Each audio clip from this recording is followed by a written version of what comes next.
Ladies and gentlemen, we are live. Welcome to the Ango show. It is March 20th, 2025. Ladies and gentlemen, we are live. Welcome to the Ango show. There probably is an echo. March 20th, 2025. Okay, hold on. There is a major echo. There probably is an echo. March 20th.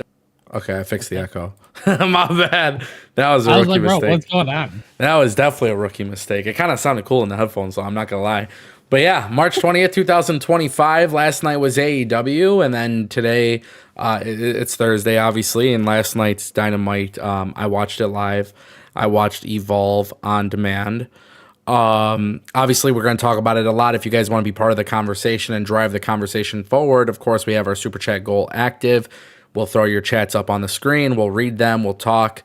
This is going to be a healthy conversation. There might be some criticism. There might be some things that it's all constructive, obviously, as pretty much with any other stream that we do. But there was a lot of things that I was looking forward to last night with Dynamite. And to be fair, in Omaha, there was a blizzard. So obviously, Tony Khan couldn't have a full show planned the exact way that he wanted it, because obviously talent couldn't make it. And then you got stories like Jon Moxley driving 11 hours just to be there, that kind of thing.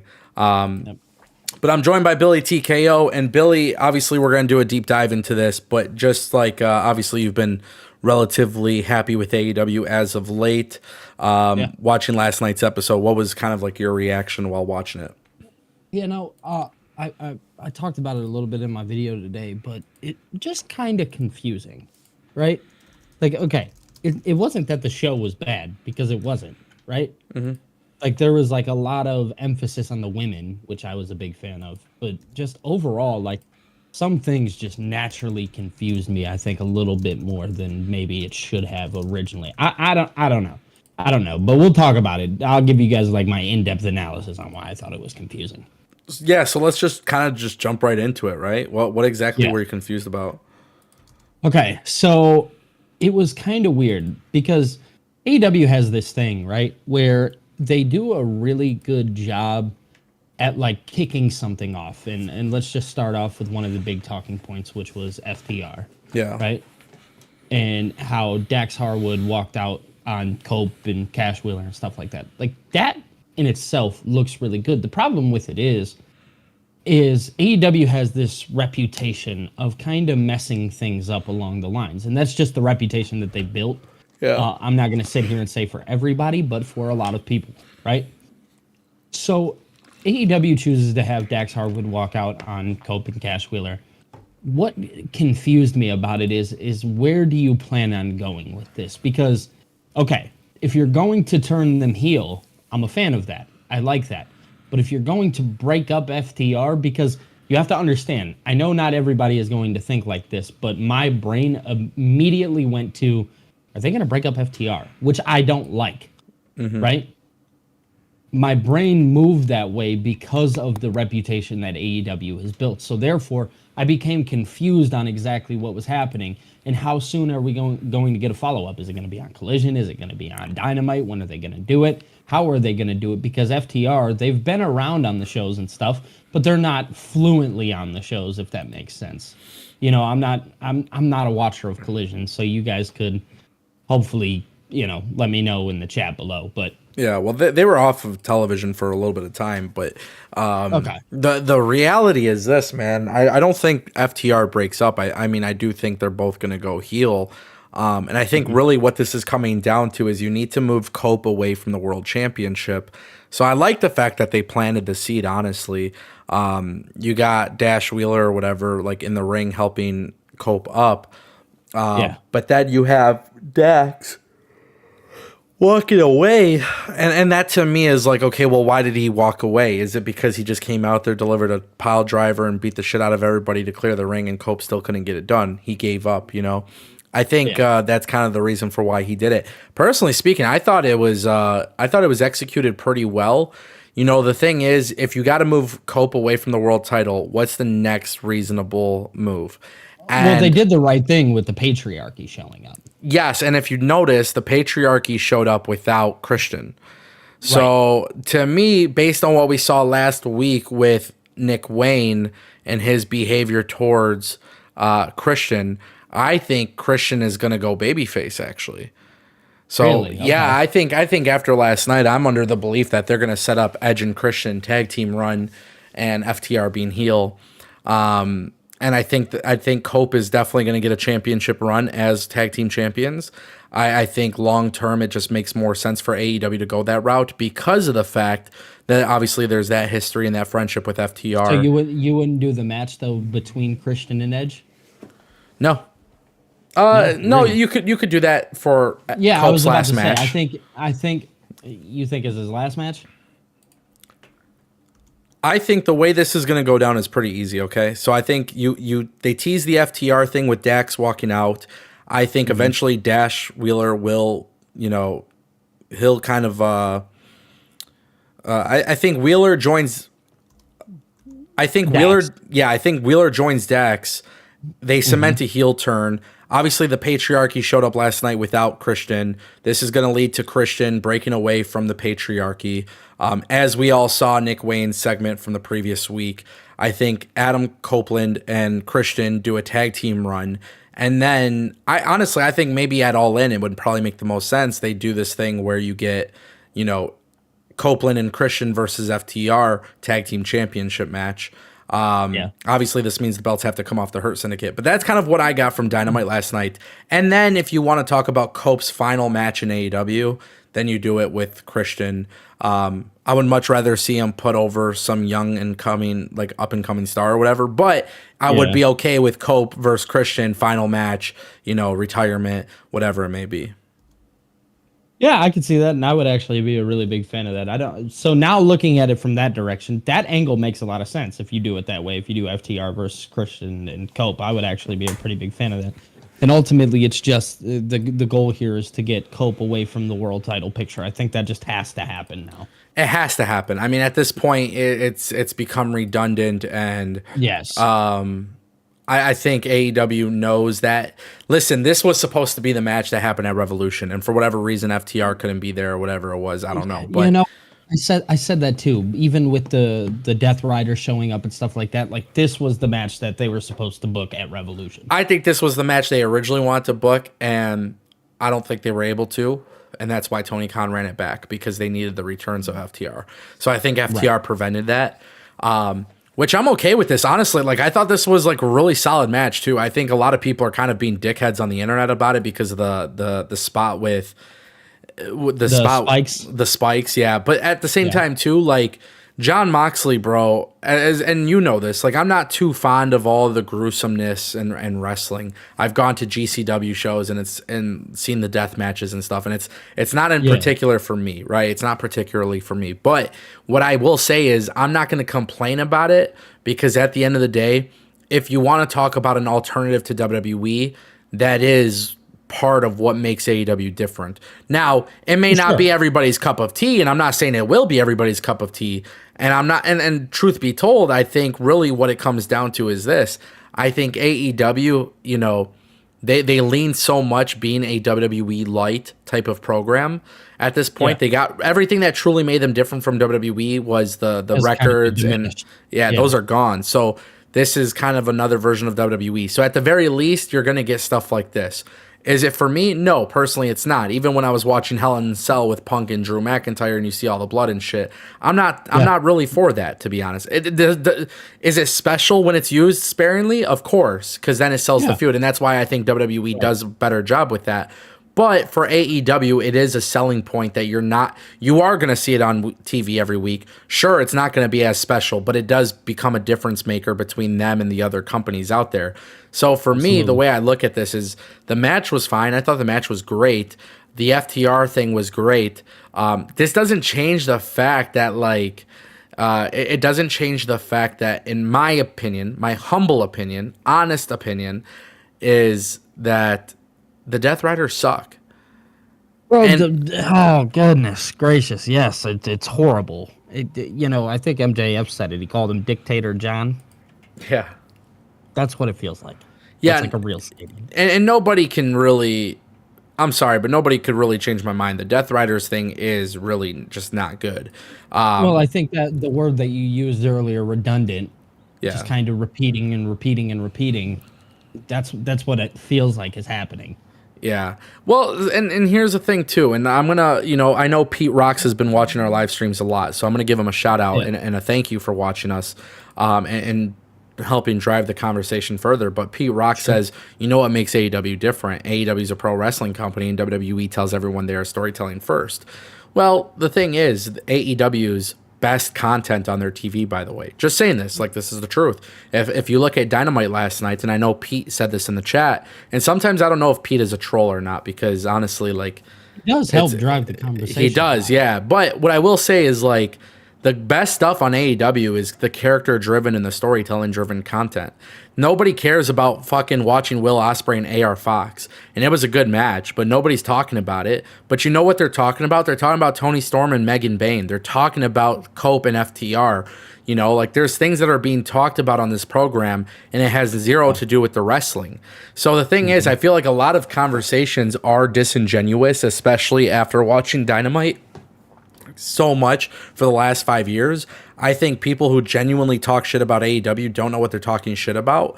Like, I genuinely believe this. I feel like me and you have done a really, really good job of talking about AEW and being open and honest and transparent without actually fucking just lying and bullshitting. Because if you look at Dynamite last night, I know like Phil said in the chat, oh, I was just shocked that it didn't main event the show. But the reality is, you can't have this match main event the show because people are fed up with the Death Riders. People are not happy with the Death Riders. So you end the show with FTR doing the heel turn thing. Cool, but is that really a big way to end the show? You have... Not at this point. I mean, if you were to ask me 3-4 years down the, ago, I would have said, yes, that is obviously a huge deal. But the way that it's being positioned on TV and the way that they've maneuvered through the storyline, it doesn't make sense for it to main event because it doesn't have the excitement. And they know AEW's not dumb. Tony Khan's not dumb. He's aware. He goes on the internet. He's not stupid. He knows that people do not like this storyline. So he's positioning it, and he still did a good job positioning it, by the way. He still put it on that 9 o'clock hour. I want to put that out there. He did do a really good job at positioning it in like a really good time slot where your viewership is going to spike the most is at that 9 o'clock slot. Yeah. But no, yeah, I agree. Overall, I mean, overall, like, no, it just doesn't make sense right now for that to main event the show, especially coming out of Revolution and everything that happened. And by the way, Chris Statlander and Megan Bayne went out there and did a great job, so there was nothing wrong with the main event. I think it's crazy though that the conversation has kind of become like, and the reality is this. I don't care. I'm saying this flat out because I think a lot of people just want to be in denial about it. But AEW's viewership has obviously gone down. I don't give a fuck what anybody says about HBO Max numbers. The Max streaming numbers aren't public. And I can certainly tell you right now that like when it comes to TV, it's all about creating compelling stories to get people invested. Doesn't mean the wrestling aspect is not important, but it just means people care about the stories. And I think it is very evident for AEW that this Death Rider thing is not helping the cause. So at the end of the day, what's going to leave people with a good taste in their mouth? Tony Storm. Why? Because Tony Storm is such a very good character, and she's not only a great character, but she's such a great performer where it's like people are genuinely hooked on it. So at some point you got to change it up and have a main event that actually makes sense. And well, no, sorry, go ahead. No, go ahead. Go ahead, Billy. You're good. What I was gonna say is like this is what drives me crazy about like the people who like say they watch AEW, and this isn't to just like shit on like a whole group of people, but I really have to point this out. It's like people love to say like, oh, AEW is great because of the pro wrestling. No, let's be real here. A lot of people, me included, I'm one of the people, choose to watch AEW and WWE, both of them, for pure entertainment, right? Because when I get off of work every day, I want to go home. I like to be entertained. Yeah. I think we could all agree with that. For sure. Right? I'm sorry. I am going to stay in say what you want. I don't care. I watch pro wrestling strictly for the entertainment and the storytelling aspect of it because I'm easily entertained by good storytelling. It's the same reason I watch a movie. Yeah. Right? So therefore, I don't necessarily care about all of the action that goes on in the ring. I appreciate it, and I think what they do is amazing, right? Because I'll never underline that. Yeah. But the fact that people are sitting up here and saying, you've said it before, people will say that they watch New Japan Pro Wrestling, All Japan, like all of these different things. Oh, because we love the pro wrestling, and then, like you said, everything's just AEW, AEW. The truth of the matter here is even those people, they do it in a way that, like, they want it to make sense in their mind. Sorry to break it to everybody, you build a delusion in your head so much you start to believe it. Yeah. Oh yeah, I watch AEW because I just like the pro wrestling. No, shut up. You want to be entertained too. And you're just mad that not everything is entertaining, so now people are calling it out. You have a problem with it. So when we see people like Tony Storm, who has obviously done great storytelling, Yeah. right, with Mariah May, I'm going to now be more invested in her because of the storytelling that she's done. Same applies with Swerve Strickland, right? Yeah. That's another person who has done great storytelling on TV. So I think it's just a really funny, like, talking point that people use when they talk about the pro wrestling side of it. It's never been that. They know that. We know that. It's all about the entertainment value. And what you could say AEW is a great pro wrestling company because they are. Yeah. But at the end of the day, we all know wrestling is supposed to be a show based around pro wrestling. Sorry. I'll tell you right now, this is a perfect example of, like, and I know this is probably going to piss some people off, but the way I like to think of it is when I was in high school, right? And bear with me, I'm trying to use a specific example, but there was a time back in high school, and it was really the mixtape era of hip-hop music, right? So at that time, a lot of people used Hot New Hip Hop and Dat Piff, right? So the people that use these websites were the ones who would walk around school, and I swear to God, bro, they would be like, yo, did you hear that new Currency song or Wiz Khalifa song? And at this time, mixtape era, Wiz Khalifa's not famous, right? This is like he's kind of getting there, but he's not even there yet, right? And it's like, oh, no, I didn't hear it. And, like, they try to gatekeep it from you because to them, it's like, this is cool and this is sacred to me because I found it and you didn't, right?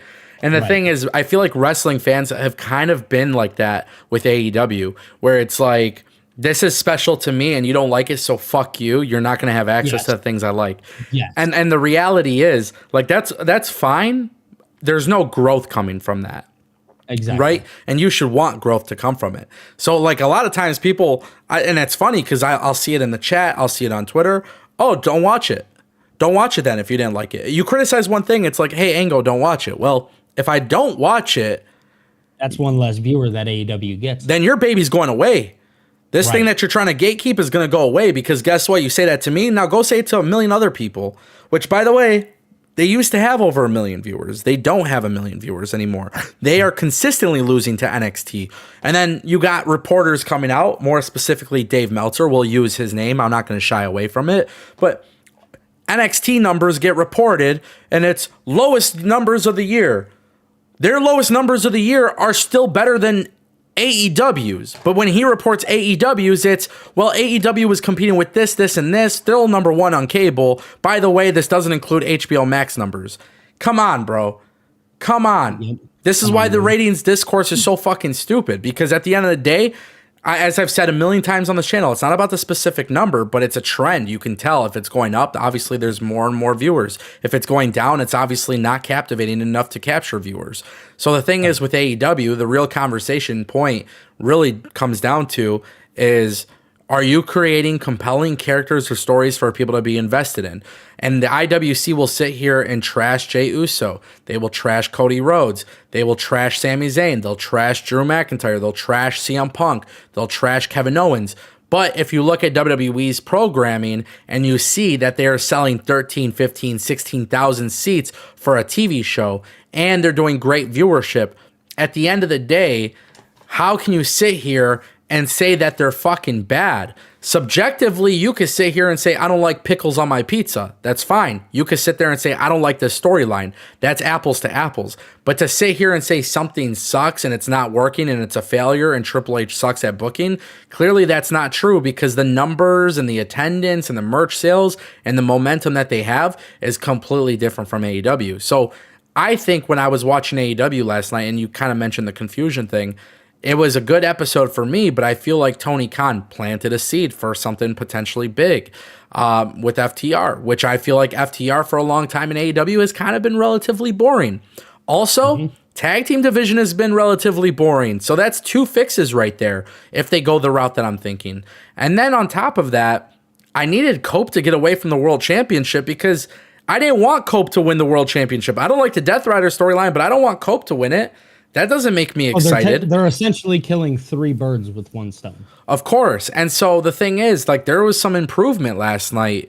And obviously I've been talking relatively good about Collision, but when I watched AEW, and like this was my thing too, and I wanted to pull up the super chat, Phil dropped it, because this is a perfect example of how everybody could be satisfied. But Phil says the 3-way for the international title confused me considering this whole tournament was to get a number 1 contender. Kenny is retaining, and I just hope they find a way to not make Speedball and Ricochet look weak. So here's the thing, right? Like, I really, really, really thought this Fatal 4-Way match thing was sick. I thought it was ridiculously good. And Mark Davis is somebody who I've not been high on, came across to me as somebody where it's like, I know I don't have faith in AEW to do something with you, but at least thank you for showing me a reason as to why I think they should do something with you. Because that's how I feel, right? I thought it was great. But Phil is right. You're looking for a number 1 contender. You have Bryce Remsburg, the referee, turning the angle so he doesn't see the double count out. It just felt a little too choreographed at the end, but the match was really good. But it goes back to what I was saying, right? You now have an opportunity to satisfy everybody. Because guess what, buddy? You think Ricochet is a great wrestler. Cool. What does he finally have that he's never really had? A character. I think his character sucks, by the way. Not to cut you off, but I think his character sucks. No. And I've said it before. I think it's corny. I think it's cringy. But that's the way it's supposed to be. It doesn't. It's not entertainment to me. I just think it's cringe, to be honest. And maybe that's my maturity level. I don't know. But just because it's not for you doesn't mean it's not for everybody else. But there's a reason why I see people liking it. Exactly. Right. And I understand why people like it, and that's cool. It doesn't. I don't have to like every character. There's a lot of characters in WWE I also don't like. But my point that I'm making is the reason why it works for Ricochet is because there's something there where it gets people saying, "Ooh, I want to boo that guy." Great, that's awesome. That's what you need, right? So the thing is, I read this super chat and then I'm thinking, Phil's right. It is kind of confusing. It is kind of weird because the tournament was to find a number 1 contender, and then they kind of went this route of where Tony Khan probably didn't know exactly how to, you don't want to discredit Ricochet and Speedball, so you put them in a triple threat. There's a different way to get there. And I think that's the big thing, right? And so, but if you look at AEW last night, it was finally a show where I feel like your character stuff, great. Your storytelling stuff, great. Even the angle with MJF, right? How are they going to follow up with him in the Hurt I was business? a big fan of that. I was too. We'll see what it leads to. It leads to. But it's all about follow-up and execution, and that's where AEW has to be really good about it. Because if you're going to give people good wrestling matches, which they do, Will Ospreay, AR Fox was a perfect example of a good wrestling match, and they do cool stuff. But why are people not talking about it? What are people's investment into AR Fox? There's none. I mean, they haven't even shown you a lick of anything on why you should be invested in AR Fox. Like, that to me was confusing. Especially coming off the match that Will Ospreay had at Revolution. Yeah, and so... I'm not saying it wasn't a good match. Will Ospreay, people will say, oh, he's just a good wrestler. No, he's not. He's a great promo. No, Will Ospreay really is the aerial assassin. That's his character is based on the fact that he is a really good wrestler. Well, who else had a very successful gimmick that way? Bryan Danielson. So being the best wrestler in a company where everybody's the best wrestler is cool, but you got to have something about you that draws people in. And Will Ospreay does. Yeah. Speedball Mike Bailey. A lot of people, and I know the account, I don't give it attention because there's these are like the bot accounts that exist, right? There's the anti-WWE ones, and then there's the anti-AEW ones. And it's like, I forgot, something juicy or whatever, like putting out tweets about Speedball Mike Bailey and shit. It's like, bro, Speedball Mike Bailey it's a known fact that Speedball probably doesn't have the best mic skills. But at the same time, too, he is such a unique wrestler, and he's got charisma as a performer in the ring, which, by the way, because I've watched TNA so often and so much, and I've become a big fan of the guy. Storytelling and having characteristics about you, sometimes it's not just Tony Storm level or Roman Reigns level things. Sometimes it's just what you do in the ring. And Speedball Mike Bailey does that in the ring. So to me, I don't look at that as a weakness. No, and like kind of going back to what Phil said, I just want to kind of circle back to where he said about, he didn't really understand why Speedball and Ricochet both got this spot. I think one of our biggest arguments to having Kenny face somebody individually, we kind of knew he was going to run them over, right? Because we all understand what's going to happen. So I think what AEW did here is they chose to put Speedball and Ricochet in, and they started to create a story between that, which ultimately makes it make sense why Kenny would beat both of them, because they would already be feuding for Correct. something. That's the only thing that I will accept in this match, because I do believe it is incredibly predictable, as I've stated for months. Kenny, Okada, title for title. So that's obviously something to mention. And really, one thing I do want to point out is with Kenny in AEW holding the international championship. This is where AEW has to be a differentiator from WWE.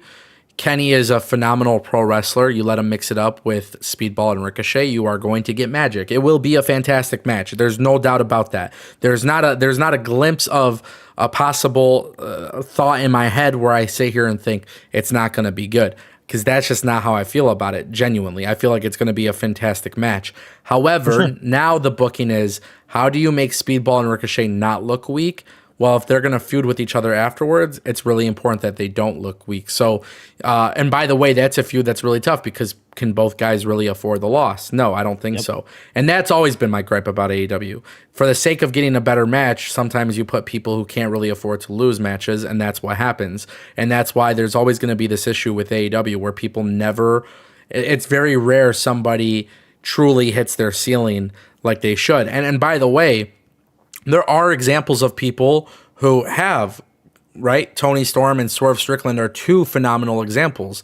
And Swerve Strickland and Tony Storm also, by the way, are two incredible performers, but two incredible characters with two incredible mic promos skills and like character-driven skills, right? So that's the thing to me that I need to point out, is that when you see these people who break that ceiling, it's the people that are truly getting fans invested in. And I just want to make that very clear. I don't care what anybody on the internet says, because it's all disingenuous. It's all disingenuous. But the reality is, we are at a stage, and we are at a stage where characters matter, and having characteristics matter, and being a good performer matters. And there are people in AEW who are good performers. They tick. There's people in AEW that tick all of those boxes, but then you have individuals that don't. Exactly, but then you have people like Harley Cameron, for example, who gets extremely over, and now she's in a mask. Right. Yeah. So, shout out to Phil for the super chat. Richard Cohn dropping a couple super chats. The first one says, "What was that crap last night?" Scratching my head. Not really sure what this is in reference to. I'm assuming it's probably got to do with the Jon Moxley Death Rider thing, because Richard did drop another super chat as well for $2. He said, where is it right here? He says, "I'm tired of the Death Rider crap. It's boring." And then Richard Cohn also dropped another one for $2. He says, "Hey, Ango, you and Billy are the best. Thank you." Yeah, I mean, listen, I'm gonna be honest. Like, I really just don't like the Death Riders. Yeah, not a fan. I'm over it at this point. You know what I'm saying? Ready for it to be done. Yeah, no, it's got to be done. There's no, for sure. But it's not going to be done, and that's the problem. All right. Now, my hope is that with Swerve, hopefully they'll get away from Moxley now. But now, what do you do with Swerve and Moxley, a dynasty? Well, that's my hope, is that you have Swerve win. I hope you have Swerve win the title, especially because they had that moment with Prince Nana after. It's not like they're not knowing that, like, they're not focusing on Swerve and Moxley. So my hope is that at Dynasty, Swerve can win the title. We could be done with the Death Riders, even if you just push them off to the side. Like, even if you want to still keep them around, like, if that's really what you feel you need to do, fine. Just please get it away from the world title picture. Please. Oh, please. It's got to end. It's got to end. Does. It does. I know this is not the popular opinion, but the Death Rider thing, like, fuck, bro. We got Ricochet and Mike Bailey and Kenny Omega doing a triple threat match. Now, imagine if Pac wasn't part of fucking Death Riders. Imagine if Pac was sitting there where, like, he was free and clear from that bullshit ass group, and he was making it a fatal 4-way for the international championship. Like, bro, do people understand what you could be getting with these guys individually instead of being in the shitty ass group? Wheeler Yuta's gonna be gone from the group. Claudio needs to get gone from the group. I have never seen individual success that these guys can have. 100%. And by the way, Claudio Castagnoli, people said, WWE, AEW does him better than WWE. Well, if that's the case, then why the fuck is he jumping the guardrail, hitting uppercuts, getting involved in this match? What is that doing for him? Nothing. Why has anybody, like, and that's my issue with the Death Riders. Who is it actually benefiting? My question to Tony Khan is, what is this group doing to benefit the members of the group? What is it doing to benefit your product, your program, your shows? It's not. Man. He knows. He's aware. And Tony Khan is not an idiot, bro. Tony Khan is not an idiot. Tony Khan, literally, we know this. Tony Khan is paying attention to the dirt sheets. He's paying attention to the YouTubers. He's paying attention to the Twitter accounts. But the reality is, with as much as Tony Khan pays attention to, this is where I think Tony Khan is being a little stubborn.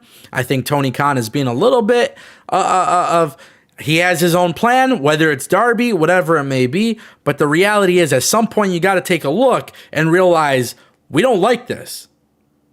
At some point, you got to realize your fans do not like it. Your fans are not happy when Jon Moxley wins. And Jon Moxley, by the way, and I have a lot of praise for Jon Moxley. I've said this a lot, and I've actually said, build your shows around Jon Moxley. He's a guy that left WWE and became an AEW lifer. He truly is bought into AEW. When there was things going on backstage, Jon Moxley was said, there was a lot of reports, a lot of talks. He was the leader. He didn't like what was happening backstage in AEW. So the reality is this, with Jon Moxley, he's a phenomenal talent and a phenomenal champion and a phenomenal person to be there backstage and to be on this program.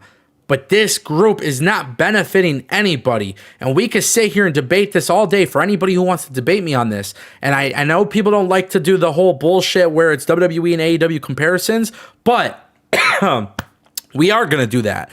Look at the Bloodline. Who benefited from being in the Bloodline? Sami Zayn, Jey Uso. Now we're seeing Jimmy. Jimmy's starting to see the benefit of it, right? Then you got Cody, obviously, who benefited from it. Then you had people, which, by the way, in the Vince stages, no, people didn't really benefit from it. But look at Kevin Owens and Drew McIntyre. Dude, you could even go ahead and say, like, John Cena's now benefiting from that. There is a lot of people who have benefited because of the Bloodline storyline. Now, did Claudio Castagnoli benefit from the Bloodline when he had a fantastic match with Roman, but he lost? No, he didn't. That's obviously different bookers. That was in the Vince stages. But if you look at Triple H's way of booking the Bloodline, and I'm not saying book Death Riders to the Bloodline, but what I'm saying is it's a perfect example of how a group has benefited people from either competing with or being in the group from within. So for the Death Rider storyline, I'm not seeing that at all these last few months. I'm not seeing one person come out really shining. And so Tony Khan, honestly, he really needs to just get away from it. And if your plan is for Darby Allin at All In, you're screwed, buddy, because guess what? Yeah. There is no momentum for Darby Allin, and people don't really care. And listen, you have Will Ospreay, you got Swerve, you got Samoa Joe, you got some people that you know you could heavily rely on. By the way, maybe Kenny Omega probably shouldn't be holding the international championship at this stage. Maybe Kenny Omega should become the final boss of AEW because that's the kind of fucking person he is.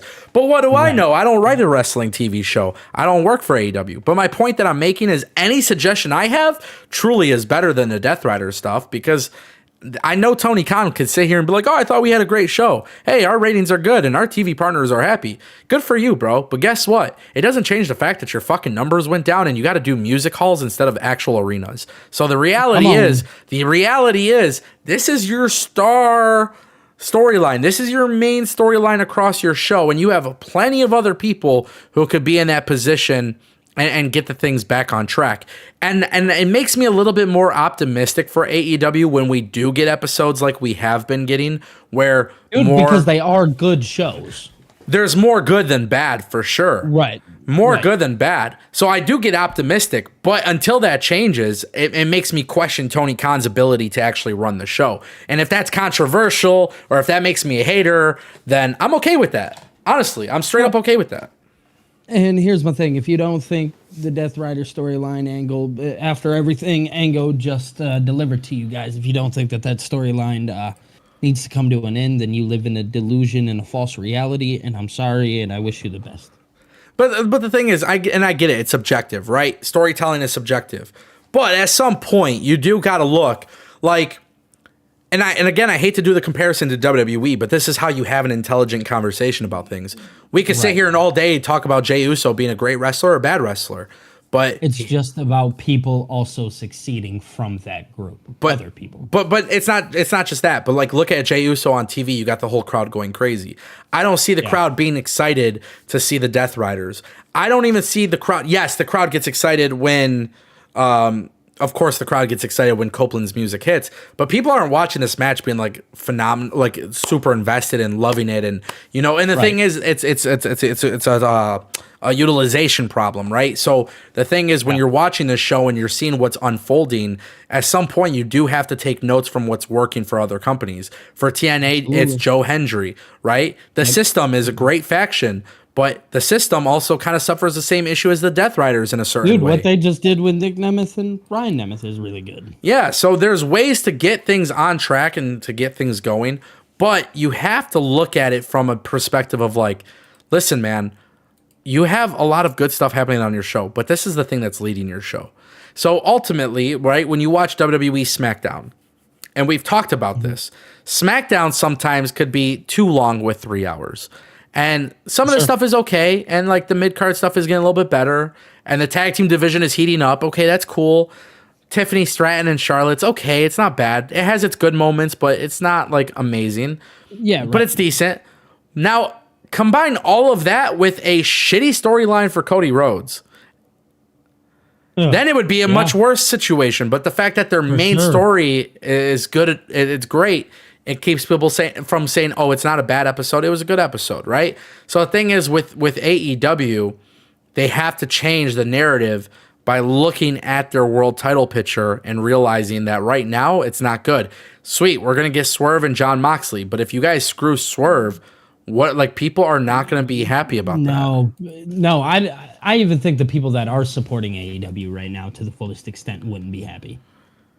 So, of course, because people want change, bro. Yes. Just like we've all been demanding change in the women's division and creating new stars. Hello, me, I have been. I know others have, but I have been. So, of course, when I'm watching Megan Bayne and Chris Statlander and then I see the follow-up with Tony and Megan Bayne. You get happy about it. How can I not? Right. My thing is I want more women stars to be introduced properly. I want more stars in general to be introduced properly. But Megan Bayne comes out and she wreaks havoc everywhere last week. We see what's happening on Collision and Dynamite. And then, oh, by the way, she has this match with Chris Statlander. And then how do you end the show? She's beating up Toni Storm. They're fighting back and forth. Toni Storm cuts that awesome promo. Wow, yeah, you announced the match to Dynasty. You didn't need to give me 8 weeks of a story, but you had to give me a little bit of something. They gave me a little bit of something in a few weeks, and I'm happy with it. So it's as simple as that. It's something fresh and something new. Into that. Now there's some investment in that. Exactly. Richard Cohn dropping more super chats. Actually, I saw Darth Bane drop to you a super chat. I can't pull up your super chats. I know. But Darth Bane dropped a $1.99 to Billy's channel, and he said, I want to give some love to Billy's channel. So shout out to Darth Bane. And thank you, Darth Bane, for supporting Billy. Richard Cohn dropping a $2 super chat. He says, what's going on? Ricochet is boring. It's subjective. You know, like I said, for me, it's just not a character that I personally care about. I think it's corny and cringy. I'm but a fan of the character. Yeah. Ricochet. I've been a fan. Yeah. So, we disagree there. But again, it's not for everybody. But that's okay, because again, that's more of like that's not the big storyline for the company. That's not the storyline that's driving the company. Right. It's a mid-card storyline. It's just it's a character I don't really care about. But am I excited about Ricochet versus Speedball versus Kenny Omega? Bet your ass I am. Best bet. You best bet. Am I rooting for Ricochet? Fuck no. But that's just because I don't care. Rooting for Ricochet. But that's just because I'm not invested in him. So that's fine. And that's okay. I could still say that and then admit, okay, this is going to be awesome to watch anyways. I'm just not going to care so much about his character. You know what I mean? Right. Yeah, agreed. Richard Cohn following up with that with another $2 super chat. He said, what happened to the Jeff Jarrett storyline? Dropped? Yeah, that shit got... Oh, man. Yeah, I remember there was a moment of very, very big complaint, I think from me. Because, yeah, why... What happened? Where'd it go? Do you know? I'm not complaining about shit. I mean, I'm not going to complain that the storyline didn't end up doing anything, but it's the fact that, like, you put it on TV and then... But again, I think that comes down to the point of, like, all right, are we going to sit here and complain that we're not getting to what was going to be a bad story anyway? You know what I mean? Like, nobody was really being like, oh, yeah, we want to see this on TV. Like, there were some good moments, but it wasn't anything that I was truly invested in. Yeah. Shout out to Jeff Jarrett. I love the guy, but yeah, I'm good on that. I'm good on that. Agreed. Shout out to Richard Cohn, by the way, for the super chats. Appreciate you, brother. Yeah, I feel like I said, man, Dynamite. It's just weird. It's a weird situation because the Death Rider thing really is the thing that just ruins it for me. Like, I thought it was a very solid episode, and that Fatal 4-Way was awesome. I didn't care for the finish. I thought that was kind of lazy, but yeah, I feel like to a certain extent there is this thing with AEW where it's just you gotta be consistent and you gotta execute properly. And I don't. Yes. There was nothing on last night's episode that gives me confidence to see AEW execute properly. That's just the reality. I think that's Tony Khan's biggest creative issue that he has as a creative, as somebody booking the shows. I think that is a very, very, very, very, very, very big thing of mine. Like I just from day one, I feel like he has way more misses than hits, you know. And I'm not saying it's 100% ass, you know, because I was very happy with Samoa Joe getting the belt when he did. I was happy with Swerve. You know. But like even yesterday too, for example, like this is a perfect example of sometimes I don't think they know what they're doing. Hangman Page is going to be in the Owen Hart Cup. Great, I'm fine with that. The Owen Hart Cup is going to be incredibly stacked, and I'm cool because about that. That's going to determine who faces the champion at All In, if I'm not mistaken. So, well, we'll see how they go about it this year. You know what they decide to do. I'm pretty sure Tony Schiavone announced it. Yeah, I'm not real. You know how I told you yesterday, I don't even watch Raw with commentary all the time. Yeah, like I stopped. I definitely don't watch AEW with commentary. I keep the volume down. Nothing against Tony Schiavone and Excalibur. I just don't care about their commentary. I do think AEW needs to make a commentary change. For sure. So I mean, that's just a fan. I'm not a fan of Excalibur. I'll be honest. Yeah, and it's nothing against them personally. It's the same thing. Like it's just hard for me. Like, you know, I really honestly my favorite commentator in AEW is Taz, and I love Taz. I like Tony Schiavone too, but sometimes I don't know. It's just. That's just more of like a personal thing. It has nothing to do with AEW, and it's like with WWE how we were talking about Pat McAfee. Like I really really love Joe Tessitore. I think he's a phenomenal commentator. I really like Mauro Ranallo. I like that eccentric, fun commentary, hype, and Taz isn't that, but Taz to me just has like a great voice for commentary. So yeah, he's had it for years. Yeah, and especially when he used to do SmackDown. So right. but I don't watch with commentary very often. I keep it low volume.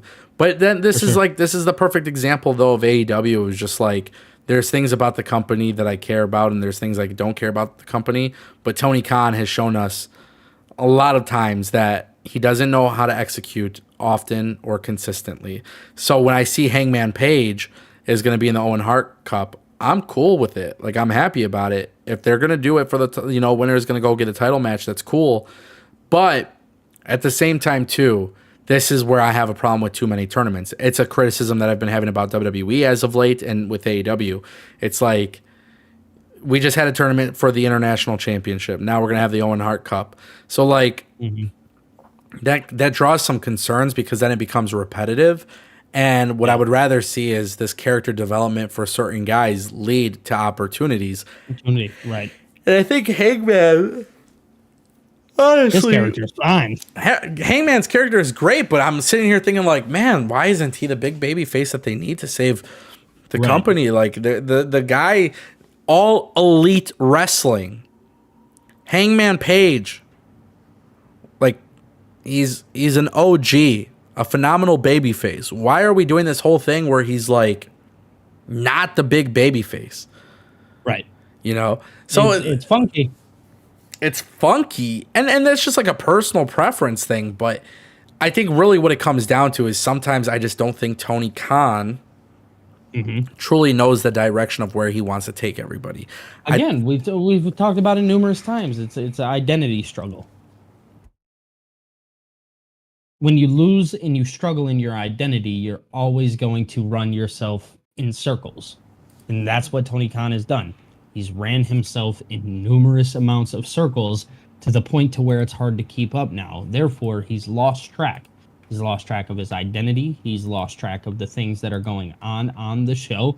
He's trying to make sense of everything himself and making sure that it lines up. And it's just not hitting because, again, when you lose track of your identity, nothing is going to hit.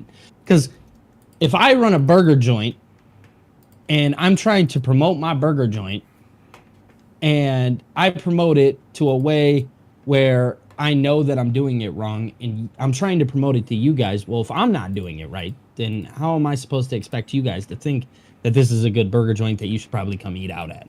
Yeah. It doesn't happen like that. Yeah. Richard Cohn dropping another $2 super chat. He says AEW has no storyline in its company. And that's where I disagree. I mean, they have, like, yesterday. I would disagree with that. I think they have stories. I've always said, like, the narrative in the IWC is, they don't tell stories. That's not true. I think they tell stories. I think some stories are better than others. I think some storylines absolutely just suck. And then they do random stuff from time to time. It's not very consistent across the board, which it's okay if you are going to have certain parts of your show not necessarily have a big storyline, but you got to have some sort of direction for what you're doing with that particular match or performance or whatever. So that's where I think AEW is just very weird. It's like they have stories. Some of them are really good. They've had some really great stories, and then they've had some really garbage ones. And I'm not going to change my mind, bro. The Death Rider thing, I'm sorry, bro. Like, I can't sit there and defend it. It was something I was very, very excited about. And, the thing is, like, now I'm not really excited about it anymore because for the last few months, it just feels like I want to change the channel. Really, that's what it is. It's like it's making me yawn even thinking about it because it's just not good. I'll just be honest here, just so everybody knows. I'm going to say it loud and proud. The Death Riders are boo-boo butt cheeks. There you go. It is what I said. It's not good, man. It's not. No. It hasn't been good for a long time. And again, I know Tony Khan's got his vision and he's sticking to it. It's very clear if you look at the program. But and like I said, I didn't even want Cope to win the belt. And I liked the match. I'm not complaining. I thought the match was cool. I just, like, bro, how the fuck do you have some of the greatest wrestlers in the world and this is like your main event scene? And therefore, I'm happy that we're going to get Swerve and Moxley. But if Moxley beats Swerve, which, by the way, I think AEW should just call the fucking bullshit off. Like, literally have Swerve win at Dynasty and have Swerve go all the way to All In. Let him run it all the way to All In and have him drop it to Will Ospreay or have him drop it to Hangman Page, right? Like, who's going to sit there and argue with Ango right now? Would you rather have John Moxley and the Death Riders go all the way until All In with some bullshit? Hell no. Or would you rather have Ango's idea, which is a very simple solution of Swerve wins the belt, let's revisit him and Hangman Page? Yep. Like like who would argue against that? I'm not arguing. Like, that's an easy reset. This doesn't take anything. It's not hard at all. You can get to your reset point. Oh, Hangman could. Oh my God, how easy is this? Hangman wins the Owen Cup at All In. Swerve wins the championship. At Dynasty, he wins the championship. Yep. That's how quick they got to do it. And then Moxley can go fight against whoever else. I don't give a shit. But at All In, headlined by Will Ospreay and Swerve or Hangman Page and Swerve. I can't see how anybody would sit there and be like, nah, I prefer the Death Riders over that. Yeah, even if you want to do Will Ospreay, I wouldn't hate it. I wouldn't. How can anybody hate that idea, right? Like, everything that Will Ospreay's done this year, everything Swerve's done, everything Hangman's done, I wouldn't be mad at any of those options. Exactly, yeah. Shout out to Richard Cohn for the super chats. Phil dropping the $4.99. He says, whatever happened to a wrestler does not like whatever happened to a wrestler to wrestler A who does not like wrestler B. Rivalry starts for the championship or not for one. Why so many tournaments? It's crazy to me. Yeah, I mean, it's babyface doesn't like the heel doesn't like the babyface, and it's a storyline. And you just give it some kind of logical reasoning. And by the way, they just did that with Megan Bayne and Tony. So it's like, why can't you do that? You know, Kenny Omega has the international championship, and you're telling me that Ricochet couldn't come out there and be like, cocky son of a bitch, acting like he doesn't like Kenny, he despises Kenny. And then Ricochet tells him, bro, imagine if Ricochet was like, I hope diverticulitis killed you. Heat. I don't think it's a great line. I don't think it's one that, but for Ricochet's character, like, can you imagine if Ricochet were to do some shit like that? He stepped up to Kenny and then he started talking shit, and then Kenny's just going to humble him real quick. Like, yeah, traditional heel, traditional babyface, say something crazy, say something offensive, get people talking. Yeah, it's insane, bro. I don't like the idea of so many tournaments when you have so many marquee tournaments. It's my complaint about WWE. You have the triple threat. You have these tournaments that lead to a triple threat match, and then it leads to the singles match, which is fine. But when you're doing it all the time, I think it's too much. And then you have King of the Ring, And so it's like with AEW, it's the same thing. And then, by the way, they be doing tournaments all the freaking time. So WWE, it already annoys me with WWE when they do it.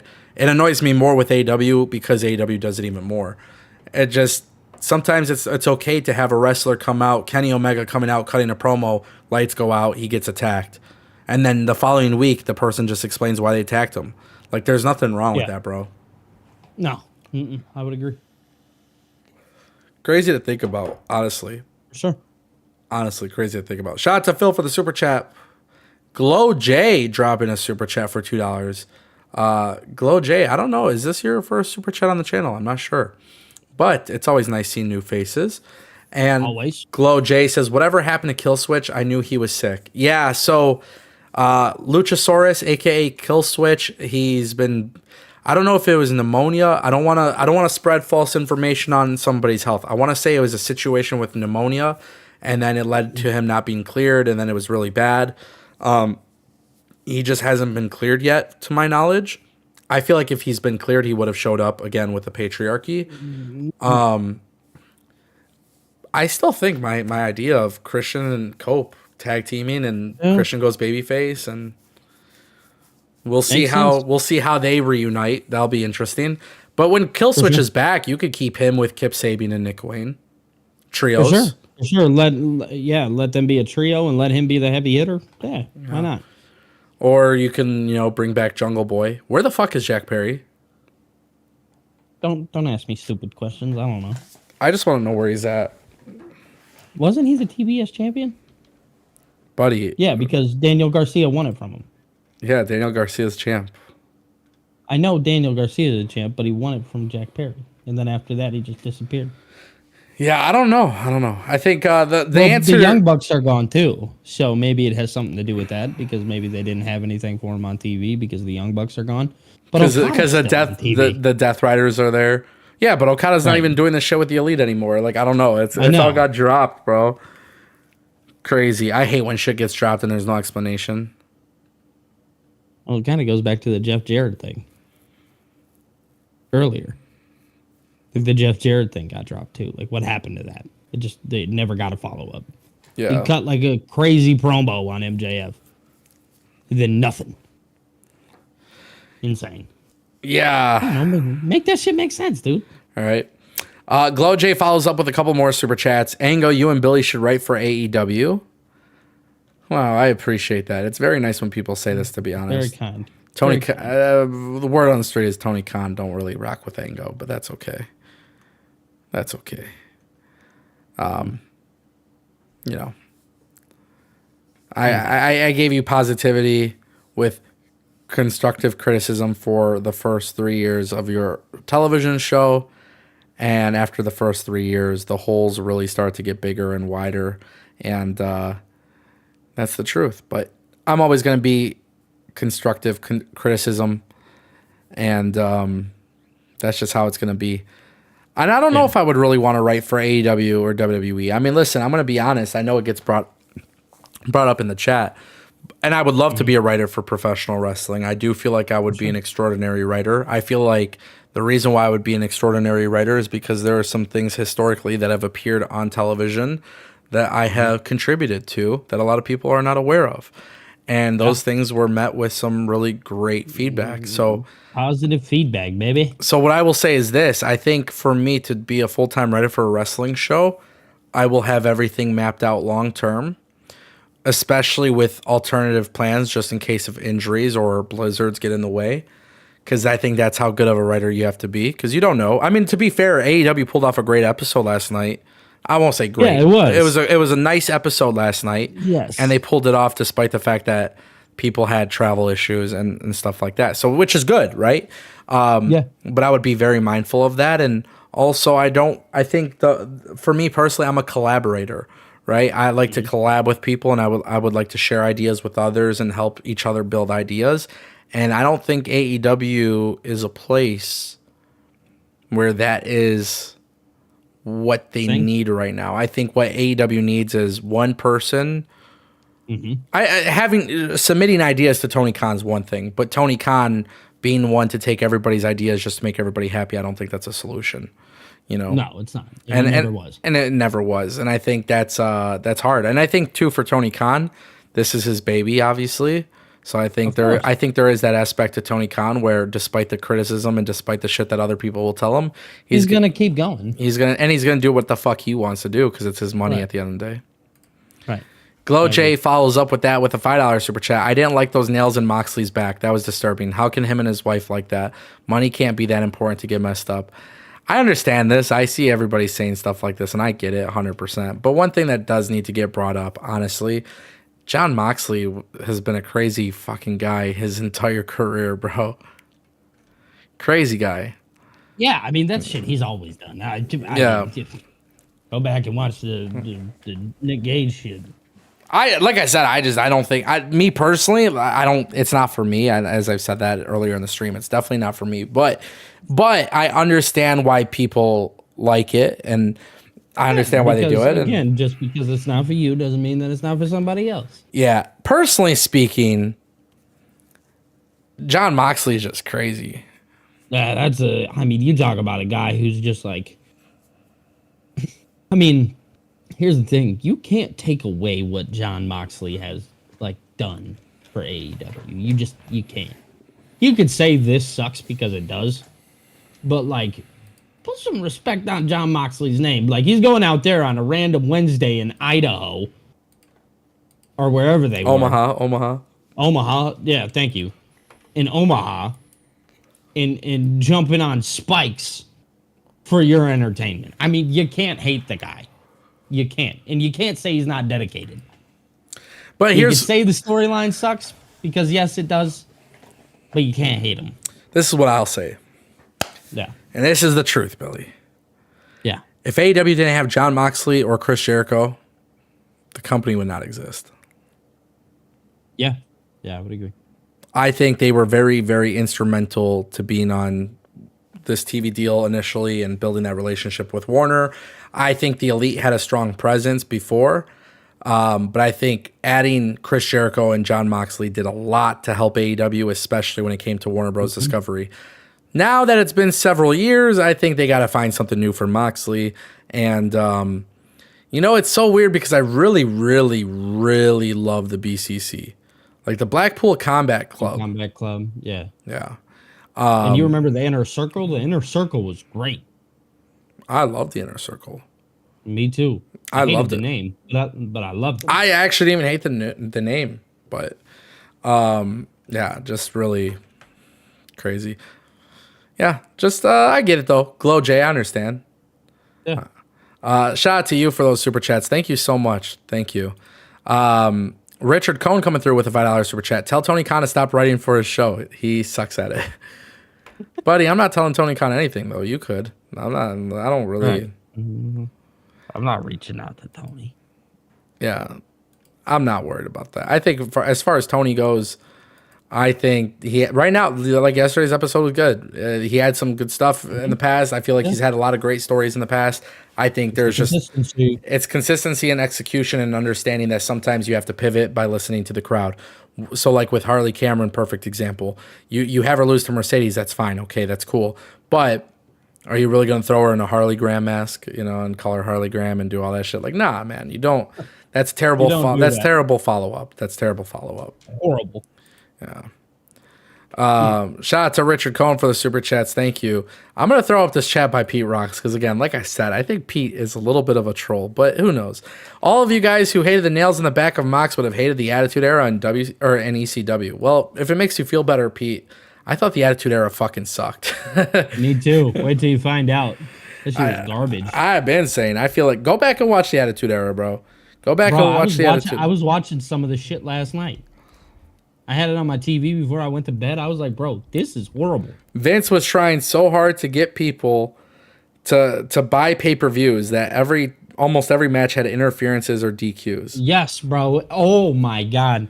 And don't get me wrong, there were your fair share of good matches, but that's in anything, right? But, like, holy shit. They did, like, this really cool moment. I was watching the 2002 Royal Rumble where Maven eliminated The Undertaker. Yeah. And then nothing happened after that. Yeah. Yeah, just Maven eliminated The Undertaker. Yeah, I 100%. Did you guys hate Mankind versus Taker Hell in a Cell? To be honest with you, I didn't care for it. I mean, when you talk about moments, you understand that was a very significant moment in what WWE was doing. But if you're going to go based off moments, WWE has had numerous big moments, and that just happens. But when you go back and you actually watch what was happening, no, I wasn't a fan either. I was a WCW guy, bro. Through and through. I was WCW, and I think it becomes, WCW died, so the sickos always bring that up. But WCW, for me, it's like what is the reason why I'm enjoying Collision right now? Because there's an emphasis on the luchadors. Right. And I guess I really should. Oh, go ahead. I was gonna say to Pete Rocks, when you're talking about stuff that happened in 1998, 1999. It's 2025, buddy. Things have changed. Sorry. So no, if saying that I would have hated ECW and I would have hated the Attitude Era, I mean, dude, that's such a different time frame now. You don't know that. I mean, we could sit here and compare, go back and forth all day long, but we're in the right now. It's like the chair shots to the head thing, right? Like back in the day, chair shots in the head, they didn't realize like what it was going to do to people. Now it's 2025. We know a lot about CTE.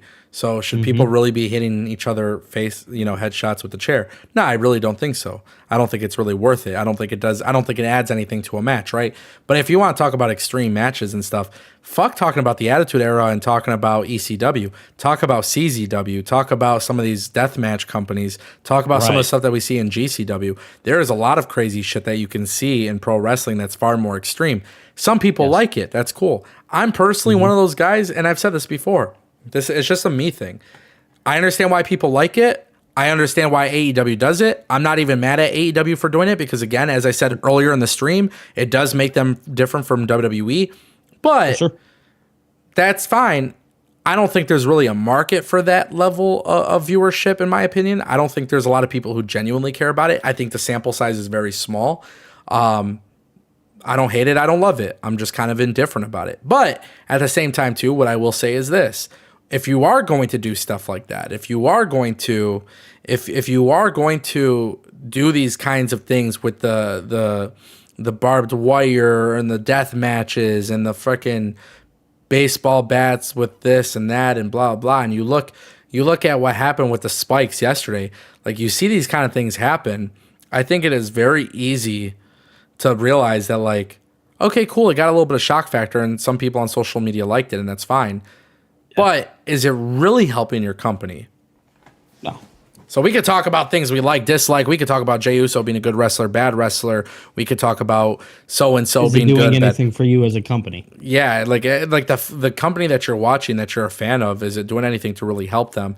To be honest with you, I would say it makes them different, but I don't think that should be the thing that makes them different. It's an alternative thing, but for me, it's just... Like, why shouldn't be the number one underlining factor that separates. Why am I enjoying Collision? Because there's an emphasis on luchadors. Well, why do I care about the emphasis on luchadors? Well, it's the same reason why I really enjoyed watching WWE Velocity back in the day, because there was an emphasis on the Cruiserweight division. Why did I like watching WCW back in the day? Because there was an emphasis on the Cruiserweight division. I got exposed to a new level of wrestling, right? So when I watch Collision and I see, Commander and obviously we got Commander and Hologram and Dralistico and Beast Mortos, and we got these luchadors and these guys going out there, that's my kind of thing. It's how I kind of grew up enjoying wrestling, right? Same reason why I love TNA. What was different about TNA than WWE? There was a huge emphasis on the X division. So it's like, to me, that's what I enjoy about wrestling. And then it's really cool if you're going to have characters and cinema and stuff like that with Roman and Jay and Gunther and this and that, whatever. So it's like, if you want to do the blood and the guts and shit like that, that's fine. I'm not saying don't do it. But just understand, I think the sample size for that is very, very low. And I would say if you want to look at Collision's numbers jumping up 200,000, right? It's an indication. There is an indication there that people are liking what they're watching on Collision. Well, what is it that's really becoming the selling point on Collision? That you're just getting really good luchadors on there, and then you have Adam Cole and Daniel Garcia.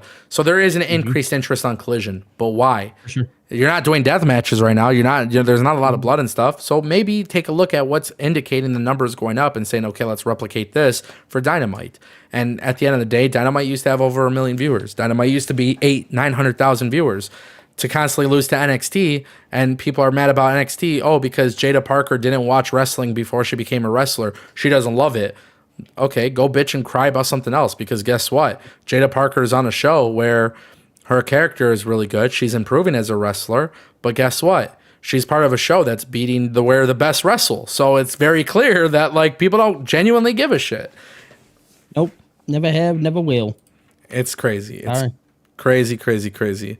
We had another super chat, a couple more super chats. Glow J came through with a $2 one. Where's Darby and Jungle Boy storylines? Darby is training to climb Mount Everest, and Jungle Boy has been pulled off TV. I have no idea what's going on with him. Can't pretend to know what's going on with him. And to be honest with you, I feel like Jungle Boy needs to return as Jungle Boy. Personally speaking, I feel like the heel turn, just whatever. I know Tony Khan and AEW thought the whole thing with him and CM Punk was going to lead to something good for them, but as you guys could tell, that did not happen. So, shout out to Glow J for the super chats. Thank you. Kenny Tafoya dropping first ever super chat on the channel. Just dropped $2. Didn't make a comment with it. But shout out to Kenny for the support. And thank you so much for supporting the show. Really do appreciate it. Sure. I feel like there was one more. Maybe I'm missing. There's one down here. Let me see. I'm just pulling it up. The chat's going really fast.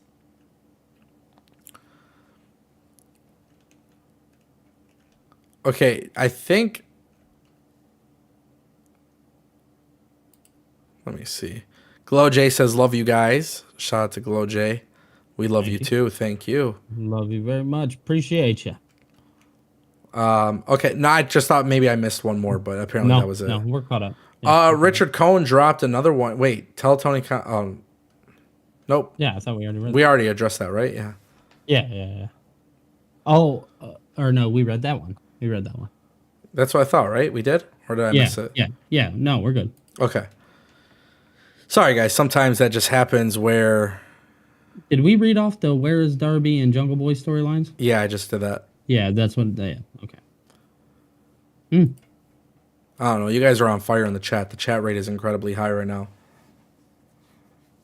So... But yeah, like I said, I really didn't hate AEW last night. I thought it was a relatively good episode. It's just, I'm very excited to see what happens with FTR. And Trevon Womakis says, get Hammerstone and Richard Holiday.